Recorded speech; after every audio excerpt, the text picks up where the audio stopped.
Boa noite, gente. Então, o nosso horário da nossa jornada começa às 17, tá? A gente estava só fazendo os ajustes finais aqui, porque é uma jornada que vai ser gravada, tá? Para mais adiante, alguns alunos que entrarem após, né, o início de jornada, poder assistir as outras.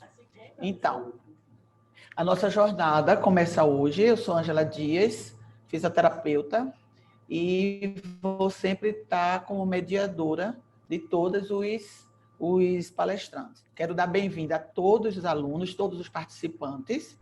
Eu espero que vocês aproveitem o máximo possível, né, de todas as palestras e que a gente possa tirar proveito desse aprendizado para o nosso dia a dia e para o nosso cotidiano de trabalho. Está todo mundo escutando bem?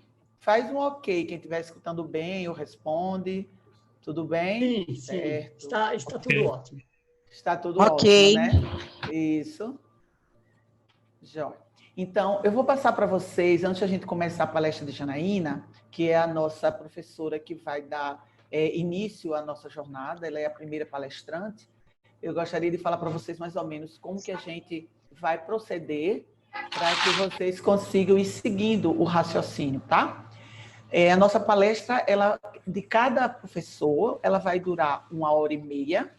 Nessa 1h30, vocês que forem escutando, tiverem alguma dúvida, podem ir fazendo as perguntas e eu vou anotando aqui através do chat. Vocês não vão perguntar, vocês não vão ter o microfone aberto, porque não pode interromper a palestra.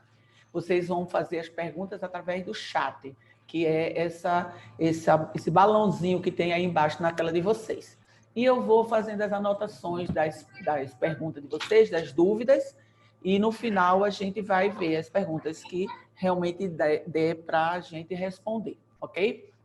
É importante que vocês realmente façam as perguntas na sequência para que eu possa selecionar realmente para não ter repetição de perguntas, tá? Deixa eu ver mais uma coisa que vocês podem fazer. Mantenham os microfones fechados, ok? Porque vai aparecer para vocês sempre a tela principal. Né? No momento está aparecendo a minha tela, vocês depois vão ver só Janaína, a professora Janaína, que vai se apresentar daqui a pouco, tá? E o slide em PowerPoint para vocês assistirem. Não se preocupem em gravar, gente, porque essas palestras todas, de todas as jornadas, elas vão ficar gravadas, tá? Janaína é fisioterapeuta, ela vai se apresentar. Vai ser a primeira das 15, são 15 palestras que a gente vai oferecer para vocês, começando hoje e terminando no dia 29 de outubro. Joia? Então, vamos lá. Janaína, seja bem-vinda. Você é a nossa primeira palestrante. Eu gostaria que você se apresentasse para os alunos, tá? E mostrasse aí o teu mini currículo. Fica mais fácil você falar do que realmente a gente, para não ter nenhum erro.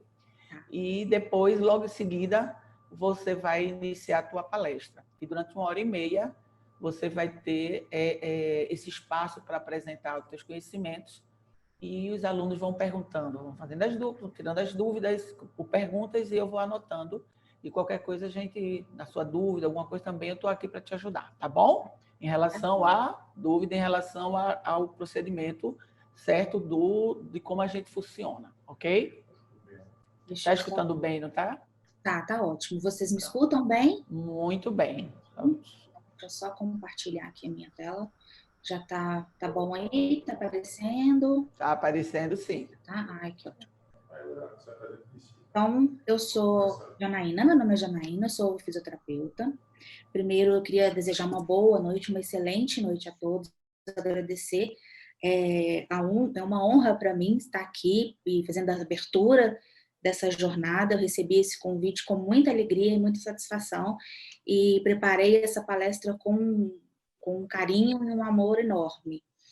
E eu também gostaria de parabenizar, né, todos os alunos, todos os ouvintes que estão aí. Vocês têm o meu respeito e a minha admiração. Cada dia que passa, a gente vê o quanto é importante a gente investir em conhecimento, investir, né, não somente dinheiro, mas tempo e dedicação. Então, vocês têm muito o meu reconhecimento, a minha admiração por isso. Tá? Eu vi, inclusive, que tem até recém-nascidos aí assistindo a palestra. Então, assim, sejam muito bem-vindos de verdade, gente. É um prazer enorme falar um pouquinho para vocês. O tema da minha palestra vai ser anatomofisiologia no desenvolvimento visual. Tá? Vou falar um pouquinho sobre mim. Quem sou eu? Eu tenho as 2 graduações, uma em radiologia, outra em fisioterapia. Fiz algumas pós-graduações em docência no ensino superior, ortóptica e reabilitação visual, geriatria, gerontologia e uma também em neurociência, onde me dá bastante norte aí para minha prática clínica hoje em dia. Tenho um mestrado, é um mestrado americano em Healthcare Management, que é na Universidade de Ciência e Tecnologia da Flórida. Também realizo pesquisa relacionada à neurovisão. E tenho experiência profissional na docência desde 2008. Assim que eu saí da segunda graduação, eu já comecei a me apaixonar pela docência e comecei a me envolver na docência e dela não consegui sair mais. Estou nela até hoje. Então, desde 2008, aí atuando na docência, em disciplinas como anatomia, fisiologia, neurovisão, patologias oculares, segmento anterior, ortóptica e reabilitação visual também. Eu trabalho também, já tenho uma experiência em instituições de longa permanência, né, na área de geriatria, o atendimento a idosos. Sou pesquisadora em neurovisão e relacionada ao estresse visual, e atualmente sou membro da Sociedade Brasileira de Neurovisão. Hoje eu leciono ainda num curso de óptica e optometria e coordeno também um curso de óptica e optometria no estado do Espírito Santo, na Universidade de Vila Velha. Já posso começar? Já posso emendar? Você quer falar alguma coisa? Pode. Eu só gostaria de ver com o pessoal aí que se realmente o som tá bom. Eu já tive aqui falando com uma pessoa dizendo que o som tá falhando, mas já tem outras pessoas que dizendo que o som tá bom. Então, quem tiver com o som falhando, dá uma testada aí no teu computador, tá? No teu fone de ouvido, para ver se tá tudo ok. Que aí, por questão de tempo mesmo, a professora Janaína já vai começar, tá liberada a começar a palestra. Ok, Jana? Beleza. Então, vamos lá. Né? Dentro desse contexto, anatomofisiologia no desenvolvimento visual, é um tema muito abrangente. E aí eu vou trazer algumas considerações para a gente começar a ter um norte. E aí, a todo tempo, eu te convido a pensar, a você aí, aluno, a pensar o quão isso é importante para mim. Será que esses conhecimentos vai ter alguma relevância na minha prática? Será que eu preciso entender um pouco mais disso? Será que eu preciso conhecer um pouco mais sobre isso? Ou realmente não, eu já sei tudo, já estou super tranquilo em todas essas informações, não preciso me aprofundar. Eu te convido a fazer essa autoavaliação, que é muito importante para todos nós, né? E aí a gente começa pensando lá do início realmente, né? Como que é o desenvolvimento de um novo ser humano? Como é que acontece? Como que surge um ser humano? É através de um gameta masculino com um gameta feminino que eles se encontram e aí começa toda uma história de multiplicação celular, vários fenômenos embriológicos para formar um novo ser. E dentro dessa formação do novo ser, a gente tem ainda processos que são incluídos ali dentro, que entra na formação também do órgão, de cada órgão específico. Então, a gente tem órgãos que a gente conhece muito bem sobre eles, a gente tem a tendência em preocupar com o desenvolvimento, formação de sistema nervoso central, lógico, é muito importante. Mas agora, a gente vai pensar um pouquinho como que é a história de formação desse olho, né? Como que esse olho começa a surgir, que é o nosso objetivo principal, nossa ferramenta de trabalho, podemos dizer assim, né? Então, o desenvolvimento embrionário é um ponto característico que a gente tem que entender, que é um desenvolvimento cronológico, onde a gente obedece ali o desenvolvimento por semanas, e aí a gente tem momentos que são mais específicos para alguns órgãos, momentos que têm início e finalização, tem órgãos que são terminados de formar ainda na vida intraútero, e tem órgãos que essa formação continua a desenvolver depois do parto.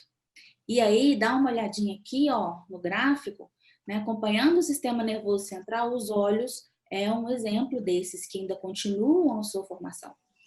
Como é que é esse desenvolvimento? Né? Como que essas mudanças anatomofisiológicas? Será que a gente nasce e para esse desenvolvimento, as estruturas anatômicas param de desenvolver, param de se modificar? A gente já sabe que não. A gente ainda, mesmo quando a gente nasce, a gente sofre várias mudanças anatomofisiológicas, várias adaptações, a gente atinge auge, e aí chega alguns momentos que a gente começa a perder algumas habilidades, que é o processo da senilidade. Hoje, a nossa expectativa de vida aumentou significativamente, né? Há 50 anos atrás, se eu falasse que tinha um parente com 100 anos na minha família, as pessoas falavam, nossa, sério? Virava até assunto de curiosidade. Hoje em dia, você falar que tem uma pessoa na família com 100 anos já não é normal. Tudo bem, já vi vários, não é só esse. Então, a gente vê que a gente está tendo condições para garantir esse envelhecimento, né? E entre vários motivos. E aí, o ponto de vista anatomofisiológico desse desenvolvimento, a gente tem que entender isso até o final, né? Então, ele não termina ao nascimento. E aí, vamos focar, então, nesses olhos. Na parte embriológica, lá, aqui, esse gráfico está dividido aqui em semanas, a representatividade de grande parte de formação muito, muito importante das estruturas oculares, e depois a gente tem uma outra parte em que os problemas, possíveis problemas, né, defeitos morfológicos ou funcionais que podem ocorrer depois da 8ª semana, eles não têm tanta representatividade clínica assim, se a gente comparar com os que acontecem ali em torno do meados da 4ª semana até a 8ª, 9ª semana do período embriológico. Aí vocês falam assim, professora, então você está me falando que coisas mais graves acontecem, malformações mais graves, problemas congênitos mais graves, acontecem ali durante o primeiro trimestre. Exatamente. Exatamente. Esse é um fator do ponto de vista de formação ocular. A gente tem uma tendência, pelo menos nas faculdades, a gente não foca muito. Já dá um minutinho, professora. Eu gostaria de pedir para ninguém abrir microfone nesse momento. Olhem as telas de vocês e tentem fechar o microfone, porque está tendo interferência de som aí de algum microfone, tá bom? Ok? Dá uma olhadinha na tela de vocês, fecha o microfone para não interferir na aula. Tá? Continua, Jana. Eu posso fechar o microfone um pouco aqui? Pode continuar? Pode continuar, Jana. Então, existe períodos que são mais críticos, mas também a gente tem que considerar esses outros momentos de desenvolvimento, né? Aqui, a gente tem que entender, do ponto de vista de origem dos folhetos embrionários, o olho, ele não é uma estrutura tão simples assim. Só a sua derivação é uma derivação que origina de 3, 4 folhetos diferentes, né? O neuroectoderma, eu tenho estruturas que vêm dele, como a retina, a íris, o nervo óptico. Dentro do ectoderma já tenho cristalino, e aí eu já divido, por exemplo, a córnea, ela não é uma estrutura que deriva somente de um folheto embrionário, ela tem parte onde o epitélio dela vem do folheto embrionário, mas o endotélio, que é a camada mais interna, ela vem de células da crista neural. Então, aí a gente começa a entender algumas diferenciações, inclusive quando a gente vai esmiuçar para estudar ali aquelas estruturas oculares. E o mesoderma também, que são as túnicas fibrosas, e a parte mais vascular do olho, né? Coroide, que é relacionada mais à vascularização ocular. E aí a gente tem eventos. De maneira geral, a gente tem os eventos, e olha, são cronológicos. Eles dependem de uma prévia para seguir o seu movimento. Então, um problema embriológico que acontece no início, lá no 22º dia, onde eu não começo a formar o sulco óptico, a partir dele, no 26º dia, eu tenho a formação da vesícula óptica, porque esse suco começa a invaginar, aprofundar mais e formar a vesícula óptica, para o 32º dia ter uma formação do cálice óptico. E aí sim, a partir do cálice óptico, vai se apresentar o espessamento dessas células do ectoderme e eu vou formar a placa do cristalino. Para essa placa do cristalino se desprender e conseguir ter mais formato, mais próximo do que vai a ser o resultado dessa formação, que é o olho humano. Por que eu estou mostrando isso? Para vocês entenderem que uma coisa, que as estruturas oculares, elas não são formadas assim, cada uma separada. Tudo depende de uma sequência, e essa sequência tem uma cronologia. Então, uma formação que começa impedindo, por exemplo, o sulco óptico, tudo que vai vir depois dele não vai conseguir se formar de forma adequada. E aí a gente vem, né, patologias como, por exemplo, as anoftalmias, né, ausência de formação de globo ocular, por causa desses problemas que podem acontecer. E a gente for pensar, se tem uma gestante e ela tem o risco de ser submetido a alguma substância teratogênica, alguma substância que vai fazer uma má formação, né? Uma radiação, por exemplo, em altas doses, pode ser teratogênica, e às vezes tem muito risco da pessoa submeter um tratamento, uma radioterapia. A pessoa vai receber uma dose de radioterapia para fazer um tratamento de um câncer. E ela, naquele primeiro mês, normalmente não é comum a mulher, saber que está grávida logo no primeiro mês, porque ela tem que ter um atraso no próximo ciclo para ela desenvolver o exame. E naquele momento, então, se ela não se cuidar, ela está muito susceptível a eventos teratogênicos, né? Eventos que podem alterar ali essa formação. Esse quadro aqui também é para vocês verem, né?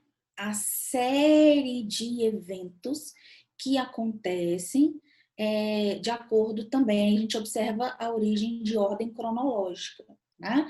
Então, quando aqui no 22º dia, a origem óptica através vem das dobras neurais, e aí depois induz a vesícula, e aí começa aquela parte da invaginação do cristalino que eu falei para vocês, e aí vem depois migração do endotélio da córnea, vai migrar para a central.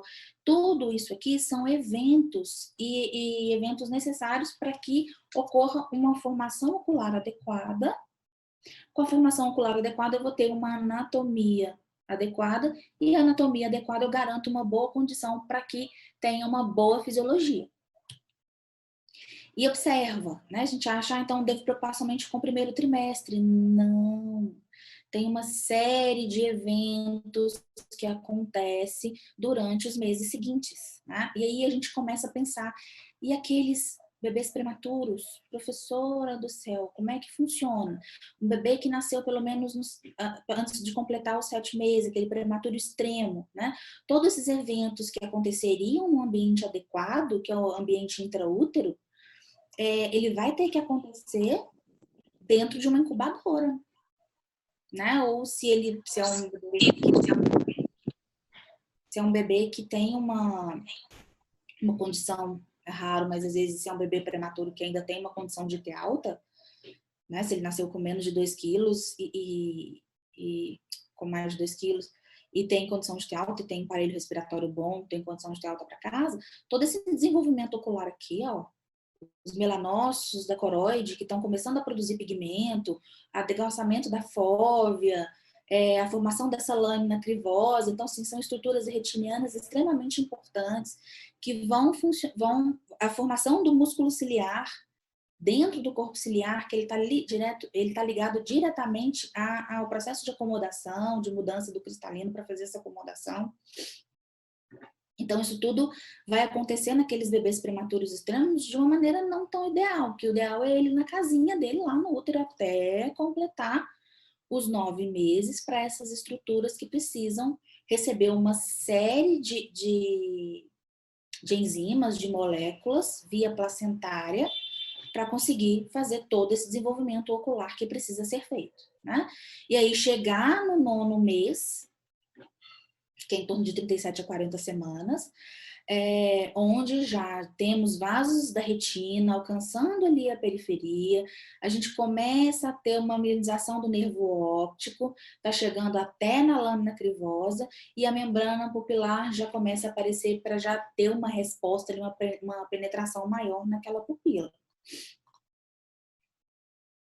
E aí, nasceu, acabou? Preciso se preocupar? Não. Lembra lá daquele primeiro quadro que eu coloquei, que o olho não termina após, a formação do olho não termina ali depois do parto, né? A gente tem alguns resultados esperados, então com 30 semanas de gestação, o bebê já nasce, ele já tem esse reflexo pupilar à luz.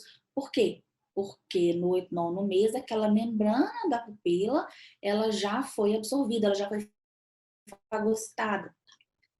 Com 1, 2 meses, que é o momento que a criança começa a fixar objetos de pessoa, ela tem um alcance visual de 20 a 30 centímetros, 2 a 5 meses de vida, ela já apresenta reflexo óculo palpebral. 4 meses, a gente já espera uma maior maturação foveal, aquele início que começou lá da lâmina crivosa, já começa a ter uma maturação na fóvea, onde começa a ter uma melhor associação de fixação macular, associar movimentos naturais. Isso tudo está acontecendo para que anatomicamente e fisiologicamente esse olho consiga trabalhar bem. De 3 a 6 meses, já temos visão de padrão, cores, formas, já tem a busca visual, né? Ela já está presente. 3 a 7 meses, já começa ali o trabalho de estereopsia, né? Então, para isso, a gente tem que ter, desde o nascimento, imagens retinianas semelhantes, corretamente localizadas, né? Corretamente foveadas, que a gente fala. 7 meses, sensibilidade ao contraste, 7 meses a 2 anos, estabilidade retiniana associada ao movimento corporal. Então, essa integração retina-corpo, corpo-retina, olho-corpo, olho-corpo, corpo-olho, já começa a desenvolver. E aí, sim, a gente tem uma mielinização completa do nervo óptico. 1 a 2 anos, rastreio rápido de objetos e pessoas, né? Então, são todos desenvolvimento dentro do desenvolvimento neurológico. Eu preciso conhecer, porque quando eu falo, a gente precisa entender a anatomia, a fisiologia, porque, por exemplo, se eu falo que se 2 anos eu tenho uma mielinização completa do nervo óptico, eu tenho que entender o que isso significa. Né? Significa que o nervo mielinizado é um nervo onde eu vou ter uma condução de sinapse, um impulso elétrico percorrendo muito mais rápido. Eu tenho uma resposta muito mais rápida. Porque onde tem a mielinização dos nervos, né? Um nervo que é mielinizado, o nervo óptico é um deles, a transmissão, o impulso nervoso, ele passa de forma saltatória, porque ele passa pelos nódulos de Ranvier. Então, ao invés de percorrer andando, ele vai percorrer saltando, porque ele pula entre os saltos. Consequentemente, a gente vai ter uma resposta melhor dessa percussão da informação muito mais rápida. E aí eu vou ter uma função muito mais rápida desse nervo óptico. E aí eu falo a importância de você conhecer sobre a anatomia e sobre a fisiologia, porque agora eu vou dar todo o valor do mundo dessa mielinização completa do nervo óptico que a gente atinge aos 2 anos de idade, tá? E entre esse rastreio rápido, habilidades visuomotoras, também é um desenvolvimento associado a estímulo e experiência cortical. Né? Então, experiência lá do córtex. Então, além do nervo óptico, a informação não morre ali no nervo óptico, né? Ela atravessa, vai quiasma óptica, radiações ópticas e chega lá no córtex e vai ser distribuída nas áreas de processamento visual. V1, V2, V3, V4, V5. E dali ela vai dando o maior sentido. Então, acredita-se, né, que esse total desenvolvimento a gente atinge em média aos 4 anos, mas que ainda pode ser moldado. Tá? Dentro do conceito, que é o conceito da neuroplasticidade. E aí, através desses conhecimentos, eu conhecendo a anatomia, conhecendo a fisiologia, eu sei o que é normal, eu sei o que é normal, eu sei o que procurar. Então, eu vou começar a prestar atenção em alguns sinais, né? E quais são esses sinais? 1, 2 meses é um bebê que está sem fixação, tem olhar perdido, não busca, não tem resposta à luz, não tem resposta pupilar, é um sinal de alerta, merece uma avaliação. Né? Professora, você tem certeza que ele vai ter algum problema? Não, ninguém tem certeza de nada. Na saúde, as palavras sempre e nunca devem ser eliminadas, né? Mas a gente tem que ter um cuidado, porque é um sinal importante, né? Vamos avaliar com atenção. 3 a 6 meses, se ele tem desvios oculares frequentes, se eu estou observando um olhinho mais torto do que o outro, se está fixo ou se isso aparece de vez em quando, se ele não tem resposta, a gente chama de resposta do peek-a-boo, mas é aquela brincadeira do cadê, achou, você tampa o olhinho, achou, né, tampa o olhinho do bebê, achou. Se ele não tem resposta àquilo, é alguma coisa estranha, né, avalia, encaminha. Se a criança ou o bebê precisa de uma inclinação de cabeça para ver melhor, né? Se a criança, você está observando, olha aqui para mim, se ele vai olhar, ele tem que dar uma inclinadinha na cabeça, é um sinal bastante importante, que a anatomia e a fisiologia explica bastante sobre isso. Fotofobia, lacrimejamento, prurido, também são sinais importantes. Mau desempenho ocular, né? Às vezes, as crianças recebem diagnóstico, às vezes em fase ocular, de distúrbios visuais em fase escolar. E aí é complicado, né? Por quanto tempo? Né? Se a gente pegar quanto mais cedo o diagnóstico, mais fácil, mais rápido e mais fácil eu consigo proporcionar um tratamento e atuar de forma mais efetiva na recuperação. Ou, se não é possível a recuperação, a gente atua na adaptação, né? Na qualidade de vida do paciente, da família e do paciente. Cefaleia e odor ocular também são sinais pós-natais importantes de alerta. Então, o olho, ele é relativamente maduro ao nascimento, mas ele não é totalmente maduro ao nascimento. Tem vários fatores que estão acontecendo ali.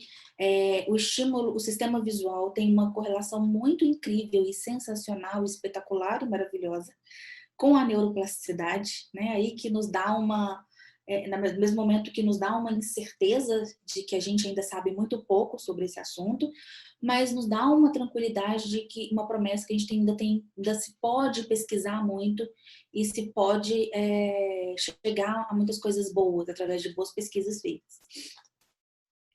O estímulo luminoso é fundamental, né? Então, por exemplo, as patologias associadas à privação, né? Ptose congênita, alguns desvios. Então, tudo que vai privar do estímulo luminoso realmente vai ter um papel maléfico para a maturidade e para excelente fisiologia daquele olho. Temos mudanças pós-natais importantes na função visual. E qual que é isso, né? Por que a gente fala tanto de olho? Por que eu tenho que gostar tanto de olho assim, né? A visão é o sentido mais dominante no homem. 70% dos receptores sensitivos do corpo estão na visão. 40% de envolvimento do córtex está direcionado ao processamento visual, né? Não somente de processar, mas até de fazer interação com o que foi processado ali na visão. Através de recursos visuais eu consigo associar áreas corticais de memória, por exemplo, né? Áreas corticais de julgamento através da informação sensorial que veio pela visão. Tem uma coisa que é minha paixão à parte, que somente as células que estão lá na retina que fazem, né? Que é a fototransdução ou transdução fotoquímica. O que é isso?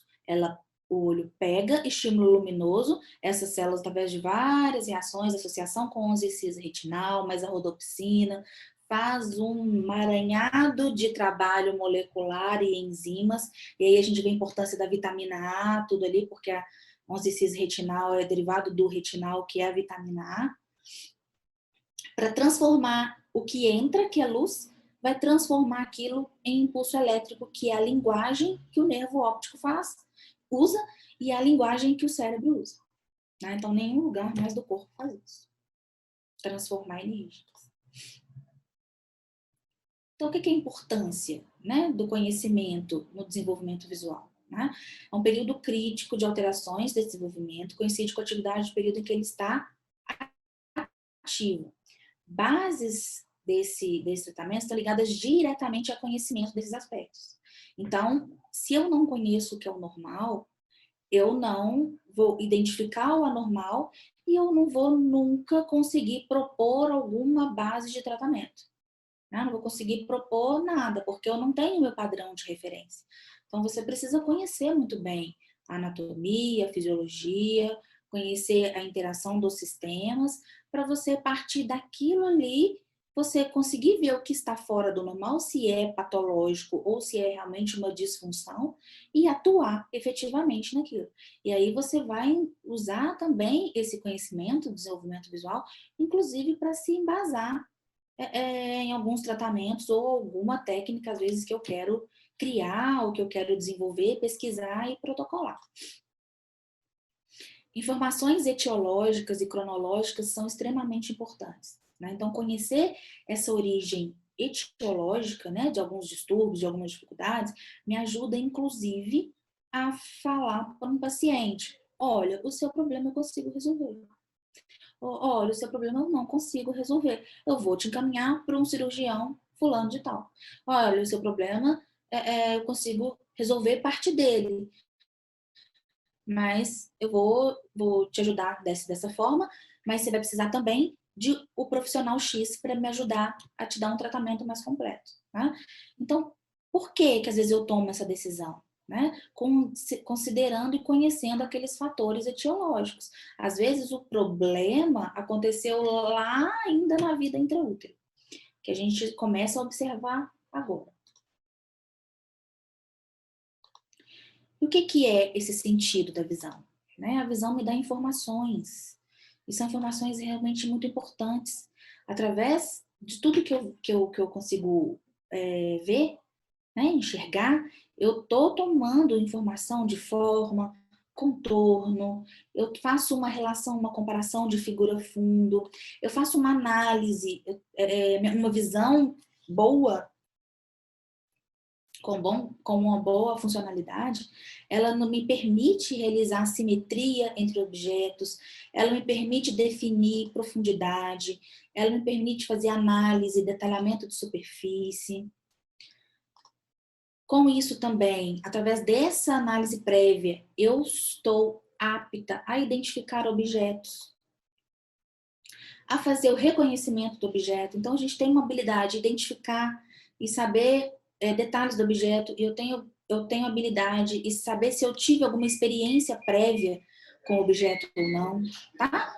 O envolvimento e associação da memória também. Então, através da informação que chegou pelo meu sistema visual, eu consigo, inclusive, associar outras áreas do córtex e me trazer lembranças daquela informação que eu estou associada àquela informação que meu olho está me fornecendo, tá? Depois, a gente tem áreas associativas visuais, que a gente chama de áreas associativas mais altas, que aí está envolvido o estágio tardio desse processamento visual. Tá? Então, vai além ali do córtex occipital, que é o córtex voltado para o processamento visual, mas a coisa não para por ali. Né? Dali eu acabo estimulando outras áreas para fazer essas associações mais altas. E aí a gente tem fatores complicadores. Né? O que são esses fatores complicadores? O que pode acontecer? A gente tem alguns exemplos somente, tá, gente? Mas a gente tem desde maturidade dos meios ópticos, a gente tem alterações do mecanismo de acomodação, então esse sistema de acomodação pode estar prejudicado. A gente pode ter erros refrativos, tá? Distúrbios da entrada dessa luz no olho, que faz esse olho não atingir o objetivo principal. A luz não atingir o objetivo principal. A mielinização incompleta do nervo óptico, que aí aquele impulso que vai passar ali, que ele ia caminhar saltando, chegando muito mais rápido, se ele está desmielinizado, ele vai ter um caminho mais devagar. Ele vai andar devagar e às vezes pode até se complicar ao percorrer aquele nervo não mielinizado. Alteração oculomotora também é um fator complicador. E aí a gente vê, né? Aqui é só um detalhe, das estruturas, de algumas estruturas que é necessário se conhecer quando a gente fala de anatomia e fisiologia ocular, né? Cada estrutura tem uma particularidade, uma característica e um papel importantíssimo nesse resultado da visão final, tá? Então, a gente tem estruturas acessórias, né, que trabalham no intuito de assessorar a função visual, como glândula lacrimal, pálpebras, cílios. A gente tem estruturas mais anteriores, como a córnea, cristalino. A gente tem a estrutura mais robusta ali do globo ocular, que entra, né, em camadas, a esclera, coroide, a retina. A gente tem a região do nervo óptico, aqui mais um corte mostrando. E ainda a gente tem uma parte extremamente interessante, super legal, que é a parte de movimento, né? Que está relacionada à oculomotricidade. Que aí são os músculos oculomotores. E também temos músculos de movimentos palpebrais e musculatura aqui que vai ajudar na alteração do formato do cristalino para fazer essa acomodação. E como que eu estudo? Né? Como que eu divido, então, a estrutura do globo ocular? Uma forma de se estudar é separar em túnicas. Então, o globo ocular ele é composto por 3 túnicas. Né? A gente tem uma túnica externa, também conhecida como túnica fibrosa. Dentro dessa túnica fibrosa, a gente tem a córnea e a esclera. A gente tem uma túnica média, que ela está no meio. Essa túnica média também é conhecida como túnica vascular. Ela é composta pela íris, corpo ciliar e a coroide. E temos a túnica interna, que também recebe o nome de túnica nervosa. Essa túnica é composta pela retina e pelo nervo óptico. Outra divisão também que é feita para estudar-se o globo ocular é uma divisão em segmentos. Né? O marco dessa divisão em segmentos é o próprio cristalino. Então, eu divido do cristalino para posterior em segmento posterior. Então, todas essas estruturas que estão aqui posteriormente ao cristalino, eu divido em segmento posterior. E do cristalino para frente é dividido em segmento anterior. Então, todas essas estruturas que estão nessa divisão imaginária que a gente faz, em segmentos, a gente chama de segmento anterior e atrás, segmento posterior. O segmento anterior, ele é tão cheio de detalhes, tem tanta importância clínica que a gente divide ele também. A gente divide em câmaras. Então, eu pego esse segmento anterior e divido ele em câmaras. Então, vai ficar a câmara anterior e câmara posterior. O marco dessa divisão vai ser a pupila.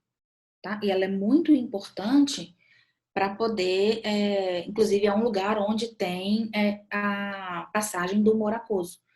Né? Então, o humor aquoso é produzido aqui, ele passa para a câmara anterior através da pupila e é escoado na trabécula, na malha trabecular ou canal de Schillen, aqui no segmento anterior. Tá? Então, dentro eu divido em segmentos, segmento anterior, segmento posterior, e esse segmento anterior eu ainda divido em câmaras. Aqui só mostrando, né, uma separação relacionada às túnicas, né, que foi a primeira divisão que eu falei. Então, existe essa túnica externa, que chama também de túnica fibrosa, né, ou camada fibrosa. O próprio nome já nos ajuda a entender um pouquinho do que a gente está falando, né? Esse nome fibrosa já ajuda a entender que é uma estrutura mais robusta, mais compacta, mais firme, de maior sustentação. A túnica média, ou camada vascular ou túnica vascular.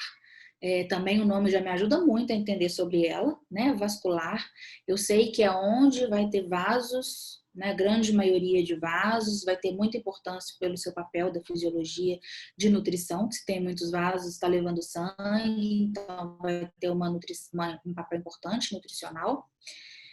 E a túnica interna, né? Ou túnica nervosa ou camada neurosensorial, já nos fala da sua grande importância, da sua composição neuronal, né? Da sua composição, da sua contribuição sensorial para o olho humano.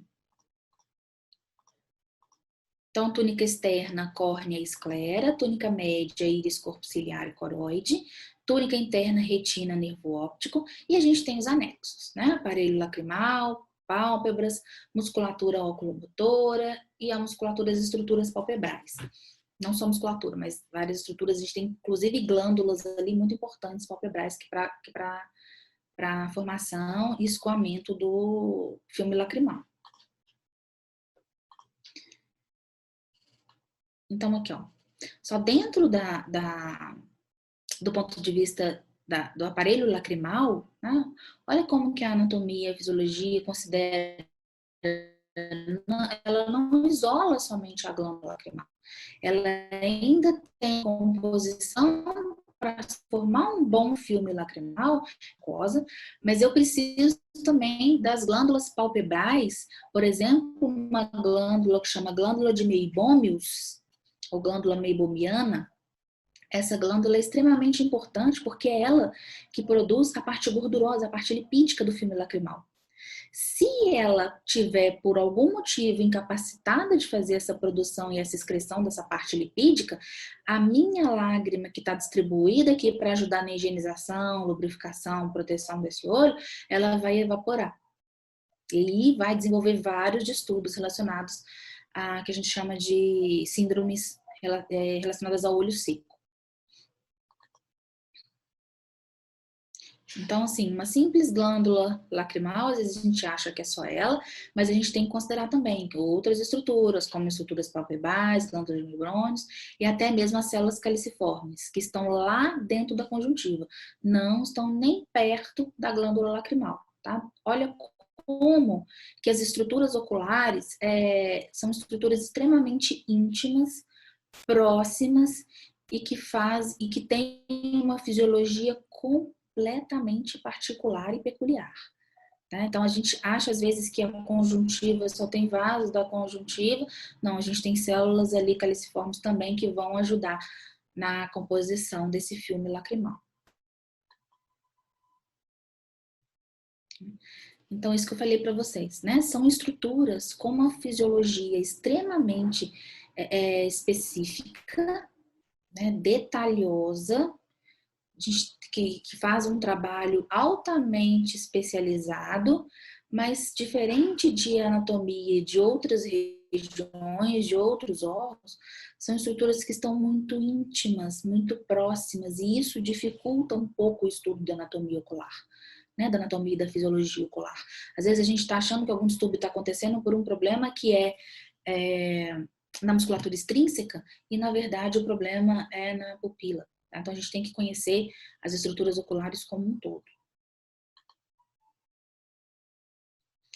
Aqui mostrando para vocês o fluxo, né, do humor aquoso.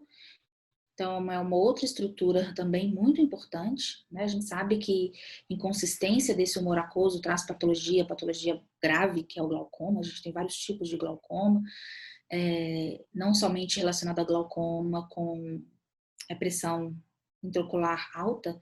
A gente tem inclusive um glaucoma, que é o glaucoma de pressão normal. A gente faz um exame, uma tonometria daquele paciente, vê que a pressão está normal, mas é um paciente diagnosticado com glaucoma. Então, o que acontece? É um distúrbio entre a produção que acontece aqui no corpo ciliar, esse humor aquoso vai para a câmara anterior através da pupila e ele é escoado pela malha trabecular. Tá? Então, é muito importante que ele faça esse ciclo, que ele caminhe por aqui, que ele passe por aqui. Por quê? Logo atrás, a gente tem o principal meio refrativo do olho que faz o que a gente chama de acomodação. Então, se eu consigo agora olhar para uma tela do meu computador que está pertinho, ao mesmo tempo eu quero olhar para uma coisa que está mais longe, eu consigo ver detalhes, isso quem fez foi o meu cristalino, que conseguiu acomodar. Ele mudou o seu formato e ele conseguiu acomodar. Só que o cristalino, ele é avascular e ele não tem inervação. Então, como que ele recebe nutrição? Ele só recebe a nutrição porque tem um moratoso que passa aqui e dá uma nutrida nele e vai nas estruturas anteriores e vai embora. Então, esse ciclo aqui, ó, tem que acontecer. Se tiver patologia glaucoma, por exemplo, onde esse ciclo está prejudicado, está acumulando em algum lugar, está fazendo o líquido ficar parado, é problema na certa. Então, olha só. Jana, só um minuto, Jana. Jana, um minuto. Ó, gente, vamos fechar os microfones, tá certo? Que eu tenho certeza que você não vai conseguir, quem tiver de microfone aberto, fazer com que o cachorrinho não lata, né? Então, a gente pode dar uma fechada aí para deixar o cachorrinho latir muito à vontade, tá certo? E fechar o microfone. Dá uma olhadinha de novo no microfone de vocês, certo? Para que esses microfones estejam fechados, tá bom? Vamos lá, Jana, pode continuar. Às vezes pode ser aqui também, tá? Cachorro. Então, olha só. Olha como que é bem parecido, né? A concentração, né, os eletrólitos que tem, solutos orgânicos que tem, que a gente encontra no plasma e que a gente encontra no humor aquoso, né? Olha a concentração de sódio, no plasma sanguíneo a gente tem 130, 145, no humor aquoso a gente tem em média 142, cloro, magnésio, potássio, cálcio, né, muito próximo. Então, o humor aquoso está muito próximo do plasma. Por isso que ele garante essa nutrição das estruturas que ele passa por ela.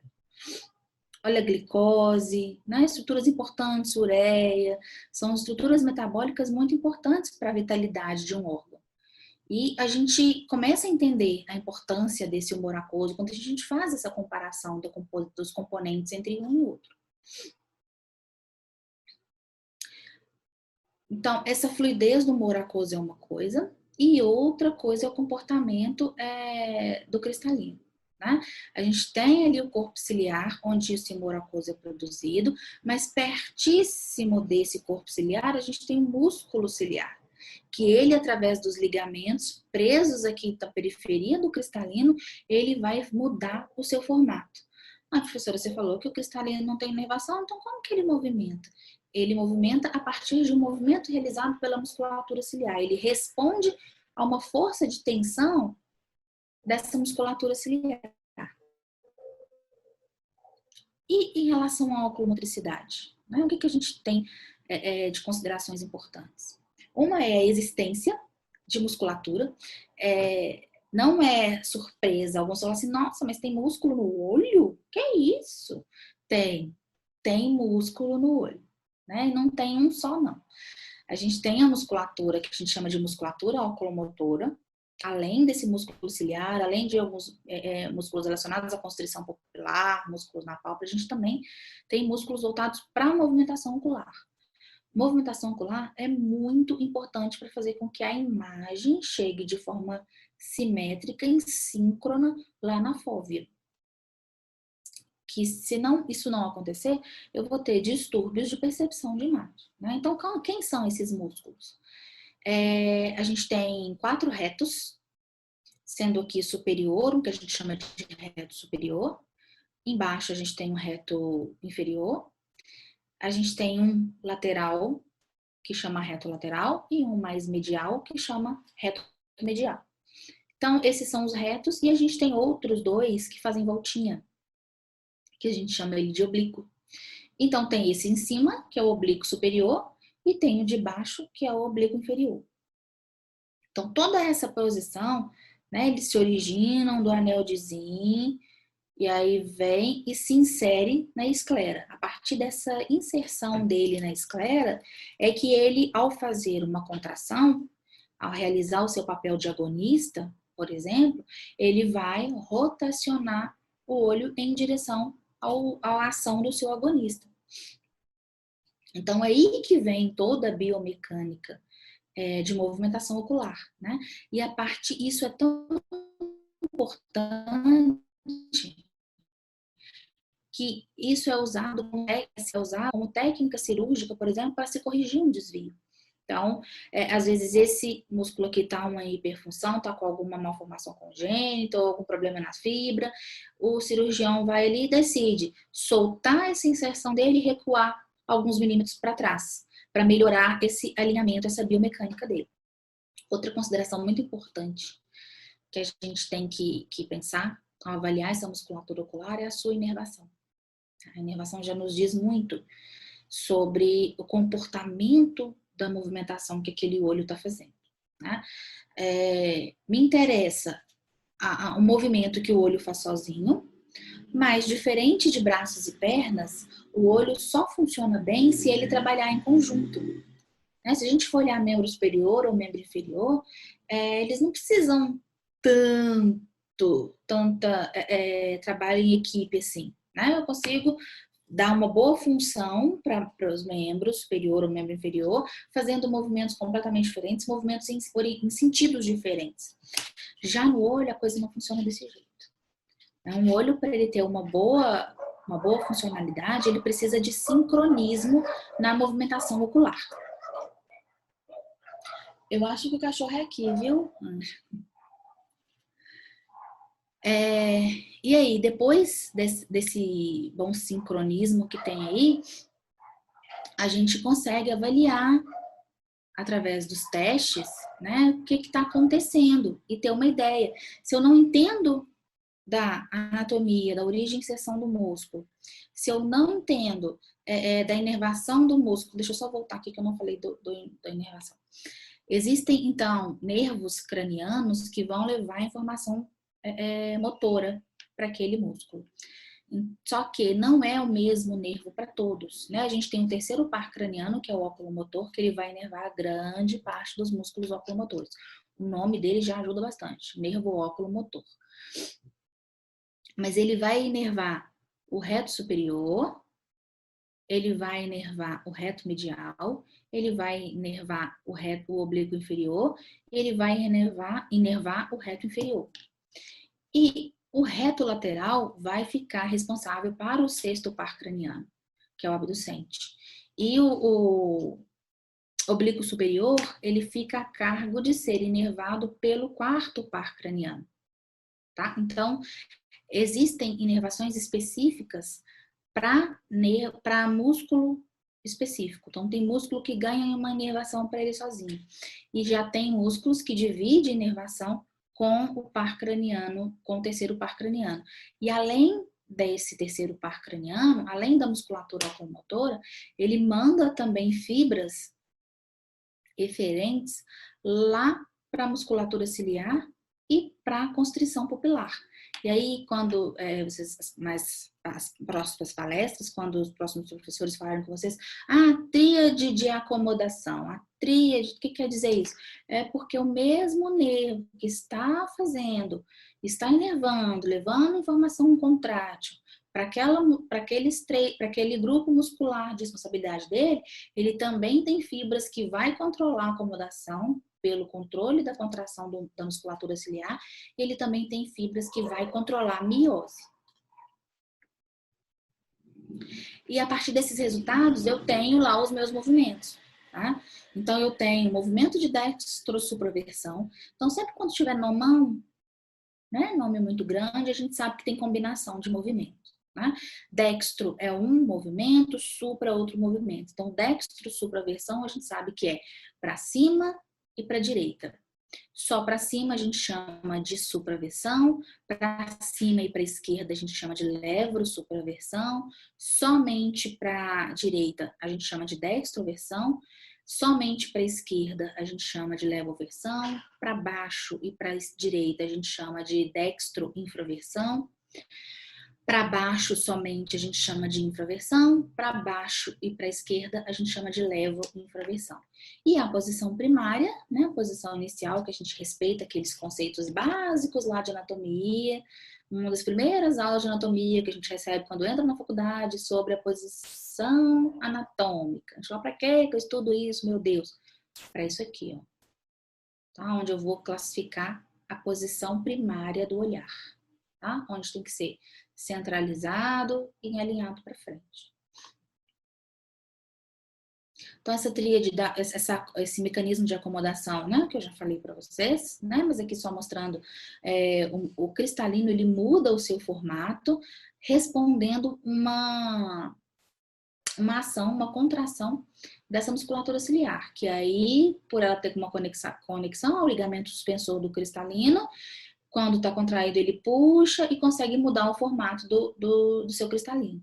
E aí eu vou conseguir identificar com excelência, detalhe e habilidade que meu olho me permite, ao identificar um objeto distante ou muda o seu formato para identificar um objeto próximo.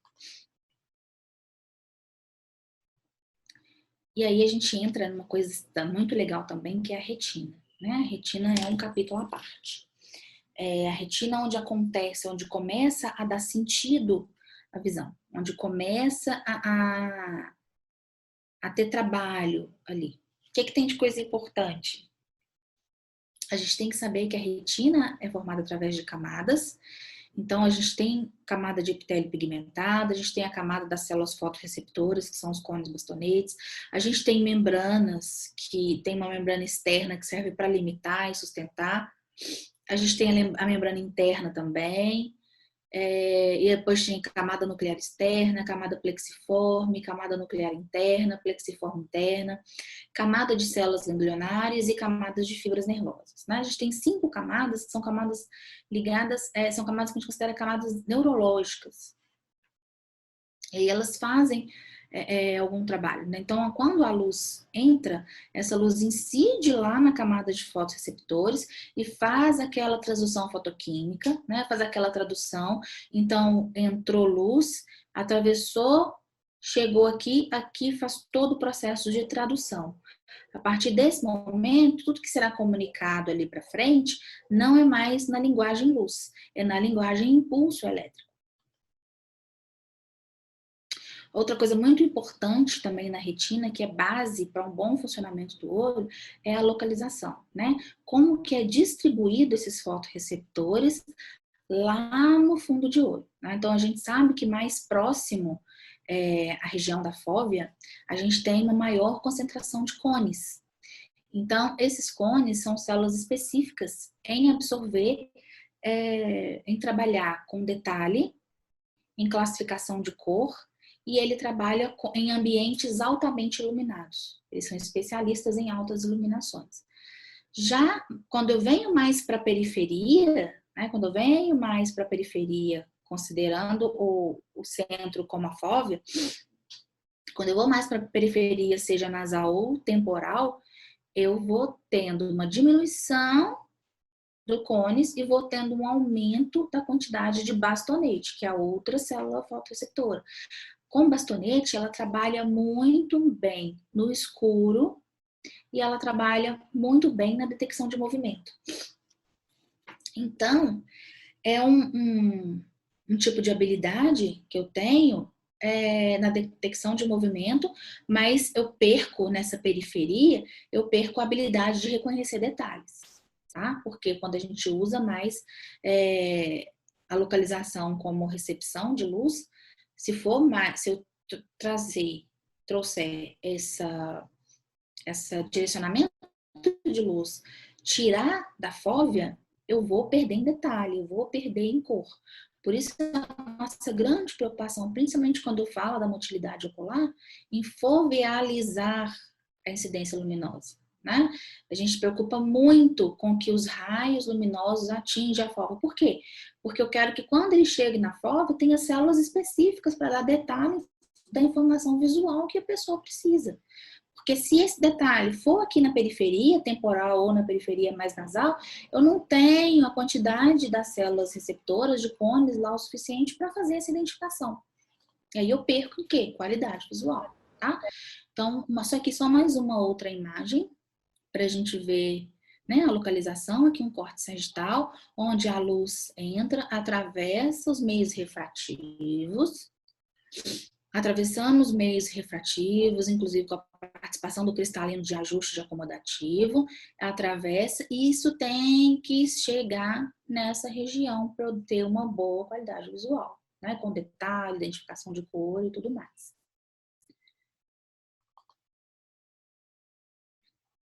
Outra coisa que a gente tem que preocupar também, buscar estudar muito sobre isso, é em relação à combinação binocular. Né? Então, o que tem isso? Já falei para vocês que a musculatura extrínseca ela vai ser capaz de movimentar o olho. E aí, quando eu estudo a força, a inervação, a propagação do impulso elétrico, a propagação da sinapse, como que a sinapse acontece, né? Neurônio faz sinapse química, diferente do coração, faz elétrica.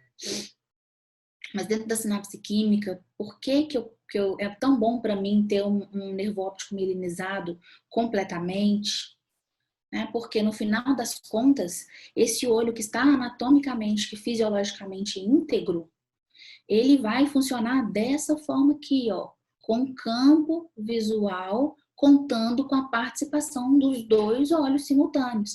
Então, existe em azul ponto de fixação, existe em amarelo, existe aqui o meio ponto de fixação, mas existe aqui o campo visual que eu tenho informação dos dois, e existe um campo que é restrito apenas para um olho. Né? Que esse campo visual é restrito apenas para o olho direito, esse aqui é apenas para o olho esquerdo. Então, se ele não tem anatomicamente ou fisiologicamente boas condições para isso funcionar, ele pode perder em campo visual, né? Em quantidade de coisas que ele consegue perceber e absorver.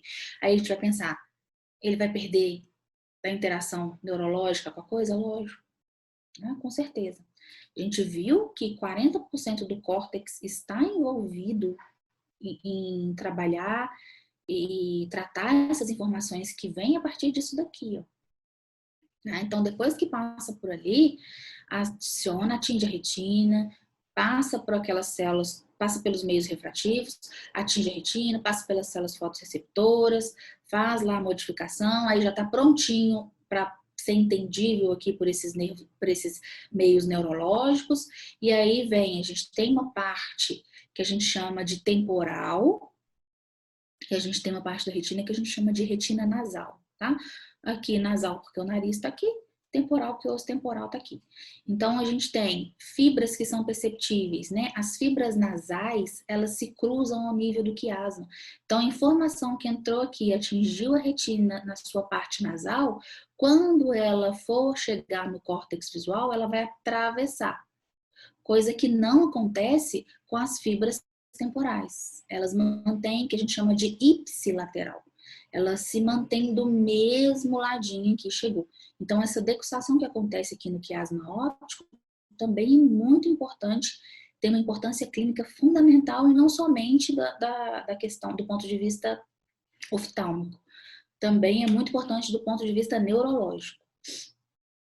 E daí atravessa, vai para a região do tálamo, do núcleo geniculado lateral, mais específico ali do colículo superior, né? O colículo superior, ele é uma saliência ali no encéfalo, onde a gente tem o colículo superior e logo abaixo o colículo inferior, são duas saliênciazinhas muito próximas, e aí explica muita coisa clínica pra gente, dá muitas explicações clínicas, a gente consegue entender, inclusive, por que alguns distúrbios de equilíbrio, porque o colículo superior está mais ligado à audição, e o colículo superior ligado à visão e o inferior ligado à audição. E a gente consegue entender ainda por que às vezes alguns distúrbios dessa região afetam os dois sistemas, tanto o sistema visual quanto o sistema auditivo.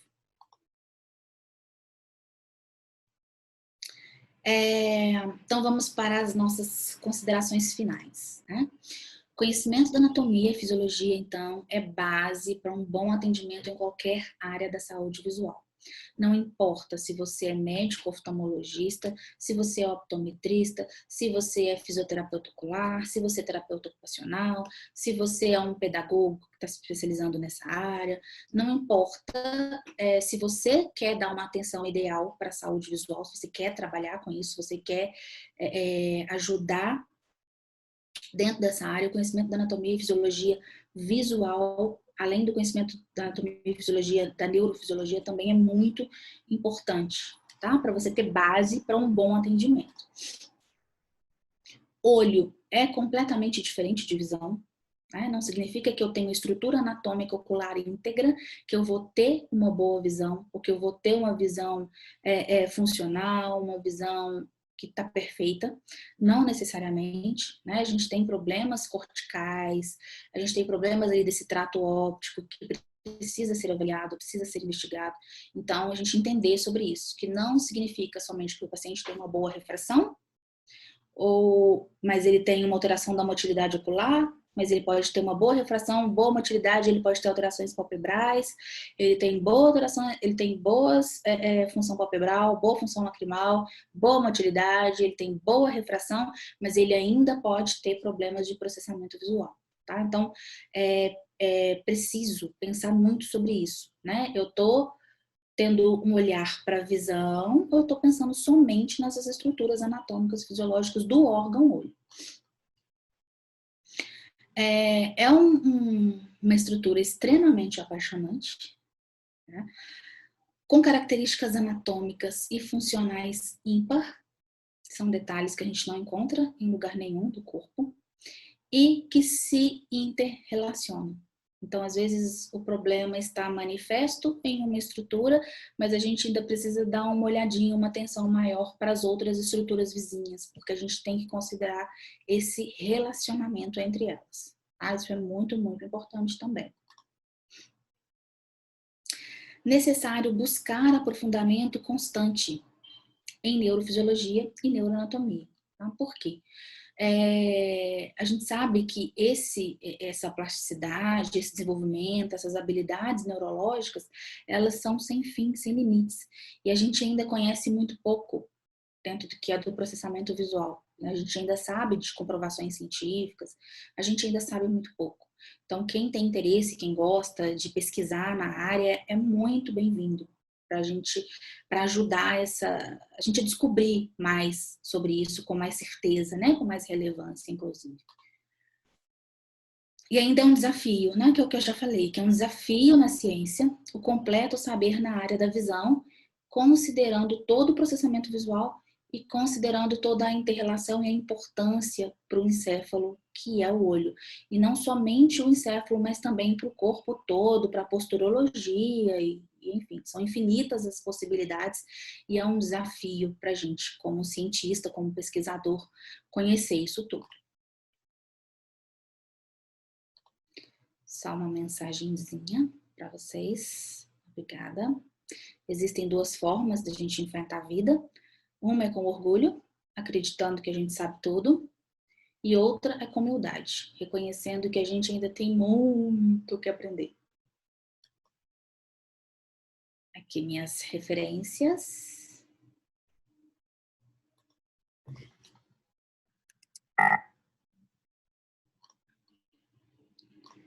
Obrigada. Janaína, pode fechar a tua tela. Tela isso aí para a gente abrir aqui para algumas explanações. Primeiro, eu gostaria de parabenizar a grande aula, Janaína, muito boa, você está de parabéns pela sua explanação, tá? Muito esclarecedora, uma explanação muito didática, e dizer assim que nosso grupo, né, da organização, ficou muito satisfeito com a tua primeira aula. Eu acho que abriu com chave de ouro. Você está de parabéns, tá? Fico feliz.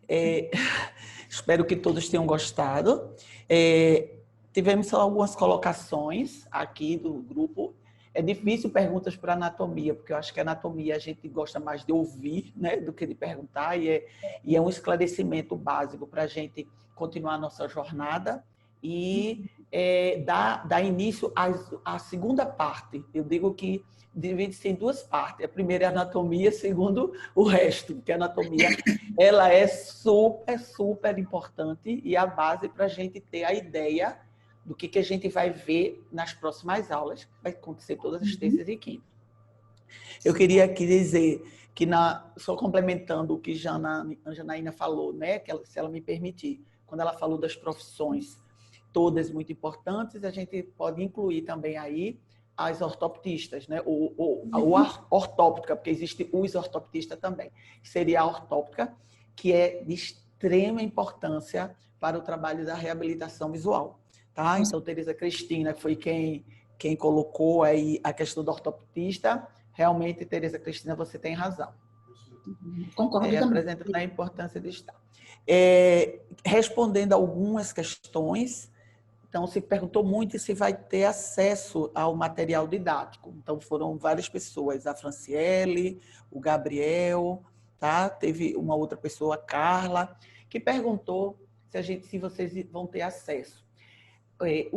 A jornada, como ela não é curso, certo? É uma jornada de conhecimentos, a gente não pode dispor de apostilas, porque não faz parte realmente da jornada. Porém, uma das coisas que nós combinamos era deixar a aula gravada, e já foi gravada, na plataforma, tá certo? Para que, durante o período de 3 meses, quem tiver interesse vai procurar a organização da jornada. Quem tiver interesse já está inscrito, e quem tiver interesse de continuar assistindo, ela vai estar na plataforma, certo? Tanto o slide do professor, da professora, como a explanação do responsável pela palestra, né? Do professor, para que vocês possam assistir novamente, né? Repetir, se perdeu alguma coisa, ou se chegou depois, não conseguiu pegar tudo. Então, vai estar na plataforma. Então, vocês podem entrar em contato com a organização, né, com o Roberto Lopes, que é da organização, para perguntar como pode fazer para assistir novamente, ou quem chegou depois, realmente pegar do início.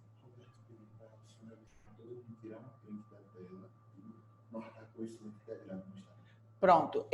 Seria importante, assim, foi um pedido aqui de Roberto, para que todos que pudessem, a gente vai dar uma abertura aí nas telas, quem quiser aparecer aí na tela, tirar um print, né? Vocês podem tirar foto, também nós vamos tirar, e podem postar, né, no Instagram sobre a nossa jornada, porque mesmo depois, algumas pessoas que quiserem entrar para assistir, vamos dizer que alguém assistiu, gostou muito, quer indicar para um colega, pode ainda entrar, porque essa primeira aula vai ficar gravada, ok? Então, vocês podem, marca lá o nosso Instagram, né, Conhecimentos Integrados, ou mangelagda.conhecimento, que é o Instagram da gente, para poder divulgar a jornada que ainda vai até o mês de outubro, tá? Então, as perguntas realmente foi mais essa questão, se o material ia ficar, vai ficar, como eu falei.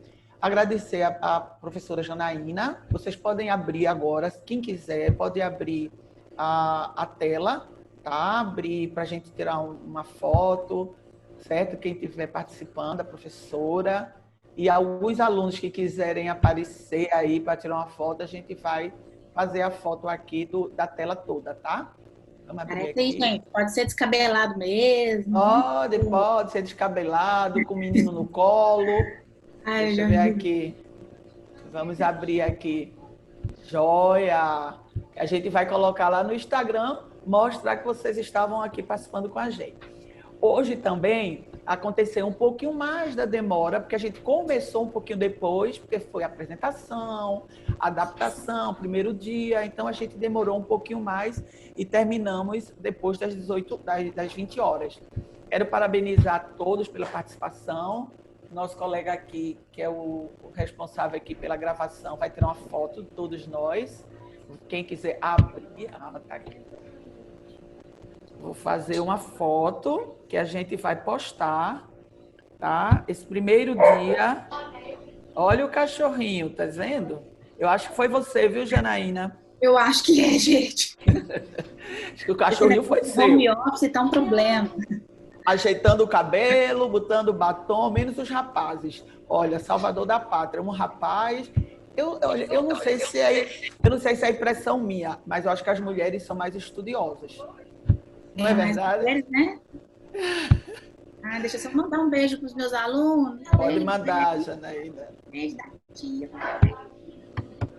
Beijo para os meus também, que eu sei que tem alguns alunos meus. O vídeo está fechado, vamos abrir. Vou dar mais 2 minutinhos para quem quiser abrir o vídeo, tem tela fechada. Bora fazer uma tela cheia, gente. Abram os vídeos. Aqui já mandaram o beijo, tia. Deve ser para Janaína, porque eu não sou tia de ninguém. Eu sou, ela é? Pronto. Sou eu. Eu até brinco, minha gente, que eu digo assim, quem tem tio e tia é trombadinha. Aqui está no sinal lá. Oi, tia. É Janaína. Então, vamos lá, vamos abrir tela. Isso. Maravilha, ainda está faltando gente. Vamos lá deixar o chat para depois. Deixa eu ver aqui, meu vídeo está bloqueado. Deixa o rapaz aqui dar.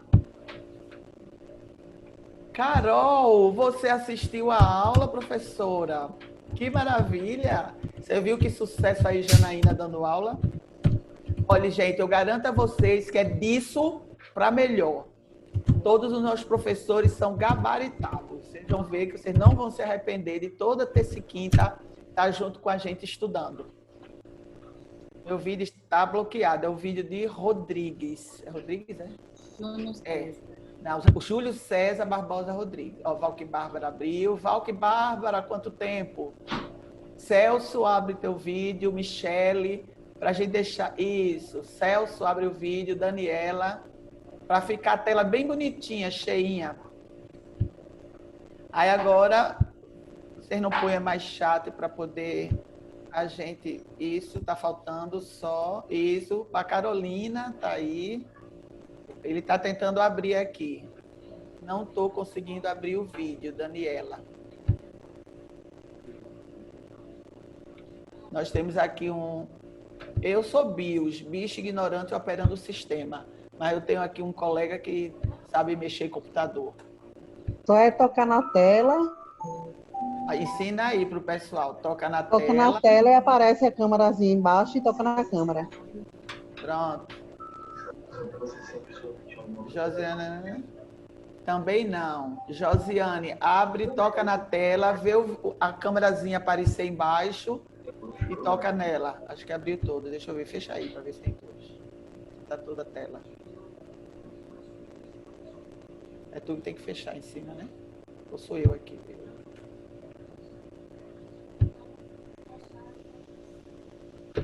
Pronto, eu acho que a tela está bem fechada, bem aberta agora. Vamos liberar o chat aqui. Vou preparar para a foto. Todos olhando para cá.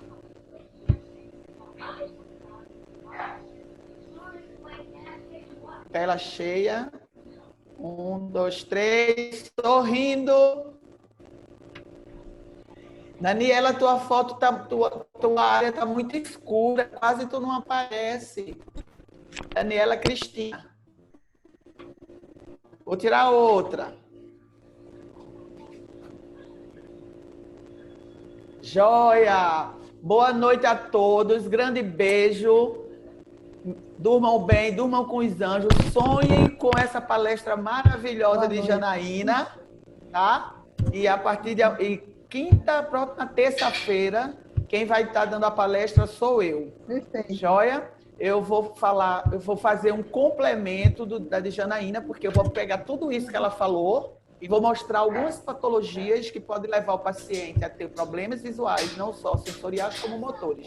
A gente se encontra na próxima terça-feira, no mesmo horário. Certo? Um beijo a todos, boa noite e obrigada a todos pela participação. Janaína, um beijo, até a próxima.